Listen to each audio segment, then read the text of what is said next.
Hai, selamat sejahtera saya ucapkan kepada pensyarah dan rakan-rakan sekalian. Nama saya Suganya Rajaratnam, saya daripada Fakulti Sains Gunaan dan Teknologi. Saya berada dalam tahun 1 semester 2. Hari ini kumpulan kami iaitu kumpulan 5 akan menerangkan tentang hak wanita di Malaysia. Baik, kita akan mulakan dengan pengenalan kepada hak-hak wanita. Di dalam masyarakat, kaum wanita merupakan posisi tertentu dalam sesuatu susunan kemasyarakatan. Kedudukan tersebut sebenarnya merupakan suatu wadah yang berisi hak-hak dan kewajipan sebagai seorang manusia. Wanita sebagai seorang warga negara maupun sumber daya insan yang mempunyai kedudukan, hak dan kewajipan serta kesempatan yang sama dengan lelaki untuk berperanan dalam segala bidang.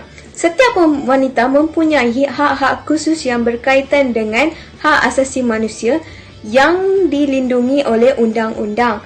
Dalam undang-undang HAKAM, hak wanita dilindungi dalam pelbagai bahagian. Antaranya ialah mereka dilindungi daripada bahagian hak wanita dari segi pembangunan negara, hak wanita dalam pekerjaan, hak wanita dalam pendidikan dan juga hak wanita dalam agama Islam.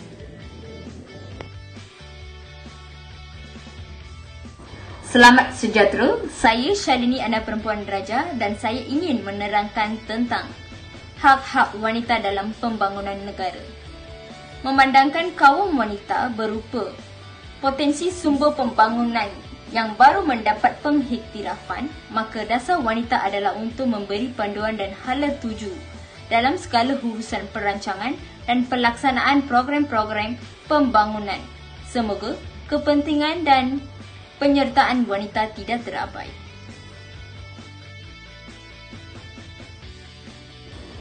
Dalam bidang politik dan pemerintahan, kaum wanita telah bertambah baik dan jika dilihat perkembangan mereka sama tinggi dengan kaum lelaki.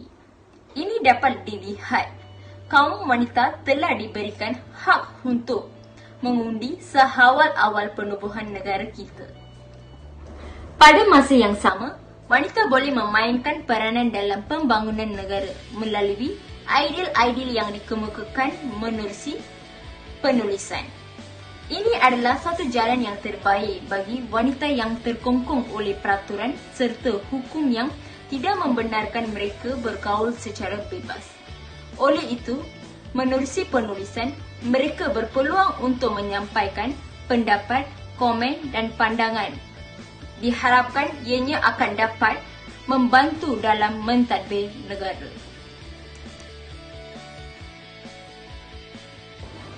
Dalam bidang ekonomi, kaum wanita sudah menerokai bidang tersebut, di mana kaum lelaki bersifat agak liberal dalam membuka pintu masuk dan penyertaan wanita.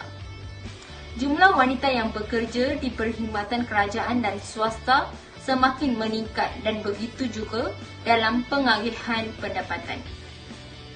Perubahan dalam peranan ekonomi mempunyai kesan yang amat luas terhadap kaum wanita yang terlibat dari segi peranan dan fungsi sosial. Sekian dari saya dan sekian terima kasih.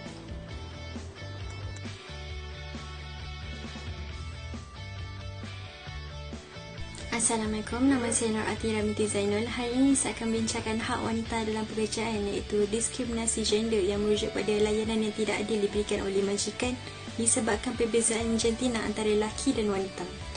Isu ini menjadi semakin serius sehingga pihak mahkamah dan agensi kawal sedia terpaksa berhadapan dengan pelbagai kes diskriminasi wanita yang melibatkan kenaikan pangkat, pengambilan pekerja dan juga keadaan tempat itu sendiri. Kesedaran kaum wanita terhadap isu ini akhirnya membawa kepada kemunculan golongan feminis yang memperjuangkan hak dan kesamarataan wanita dalam industri pekerjaan.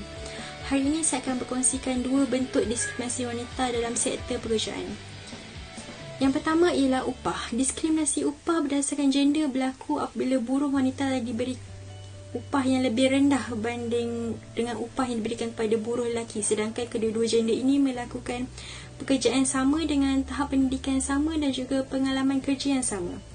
Ribuan kajian membuktikan bahawa pihak wanita dibayar upah lebih rendah banding lelaki tanpa mengira bangsa dan juga kumpulan etnik. Yang kedua ialah pembahagian pekerjaan mengikut gender. Pembahagian kerja ini adalah disebabkan oleh sikap majikan yang seringkali mengaitkan gender dengan jenis pekerjaan, yang mana golongan wanita lebih tertumpu dengan pekerjaan yang lebih berkaitan dengan ciri-ciri kewanitaan. Sebagai contoh, pekerjaan jururawat menjadi pekerjaan yang didominasikan oleh kaum wanita. Dengan pekerjaan ini dikatakan sangat berkait rapat dengan ciri kewanitaan seperti ciri penyayang dan lemah lembut. Berbanding dengan pekerja lelaki, kaum ini lebih cenderung dengan pekerjaan yang lasak dan yang berkemahiran seperti arkitek, jurutera. Selain itu, keistimewaan yang dimiliki oleh kaum lelaki dalam pekerjaan ini membolehkan mereka memegang jawatan lebih tinggi dalam pekerjaan, walaupun sebenarnya kualiti pendidikan dan pengalaman kerja mereka adalah sama dengan apa yang dimiliki oleh kaum wanita. Secara keseluruhan dapat dilihat bahawa diskriminasi wanita ini sudah menjadi isu yang semakin serius dalam dunia pekerjaan, tidak kira lah sama ada dalam sektor awam maupun sektor swasta. Bukan itu sahaja, diskriminasi wanita itu berlaku dalam semua jenis pekerjaan, baik di pekerjaan mahir, separuh mahir maupun kurang mahir.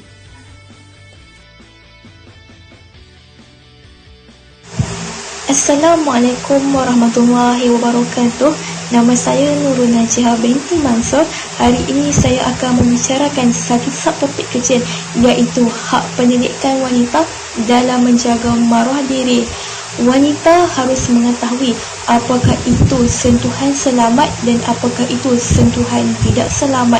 Saya ingin takrifkan sentuhan selamat ini apabila seseorang itu datang menyentuh wanita, wanita itu merasakan keadaan itu selamat baginya. Sentuhan tidak selamat pula bermaksud apabila seseorang itu datang dan menemui wanita, wanita itu merasakan keadaan itu tidak selamat baginya. Menurut unit psikologi di bawah Kementerian Kesihatan Malaysia, mereka telah menggariskan 4 bahagian penting di mana 4 bahagian ini perlu dijaga dan dipelihara oleh wanita untuk mengelakkan daripada sentuhan tidak selamat berlaku. Yang pertama adalah bahagian mulut, dada, alat kemaluan dan juga pinggul. Di sini telah menunjukkan 4 bahagian ini penting dipelihara oleh wanita. Wanita harus memelihara 4 bahagian ini daripada disentuh oleh sesiapa kecuali darurat. Saya ingin mengajarkan anda, sekiranya berlaku pencabulan ke atas diri anda ataupun sentuhan tidak selamat itu berlaku, apakah perkara-perkara yang perlu anda lakukan? Yang pertama adalah jerit sekuat hati untuk meminta tolong. Yang kedua adalah adukan perkara ini kepada pihak berkuasa. Yang ketiga, adukan perkara ini kepada ibu dan ayah dan juga kawan terdekat. Sekian daripada saya. Wabillahi taufiq wal hidayah. Wassalamualaikum. Hai, Assalamualaikum. Nama saya Nur Atikah binti On. Di sini saya ingin mengupas tentang hak wanita dalam berumah tangga, iaitu 3 perkara penting yang harus anda ketahui. Yang pertama, dari segi mas kahwin. Yang kedua, layanan yang baik daripada suami, dan akhir sekali nafkah. Mas kahwin atau lebih dikenali sebagai mahar, iaitu perkataan daripada bahasa Arab juga, merupakan pemberian wajib daripada seorang suami kepada isteri. Dan bagi umat Islam juga, mereka harus ingat perkara ini telah ditulis di dalam Al-Quran pada surah An-Nisa ayat 4. Seterusnya, layanan yang baik daripada suami juga amatlah penting. Hal ini kerana sebagai suami mereka perlu bertimbang rasa terutama kepada isteri mereka yang bekerja.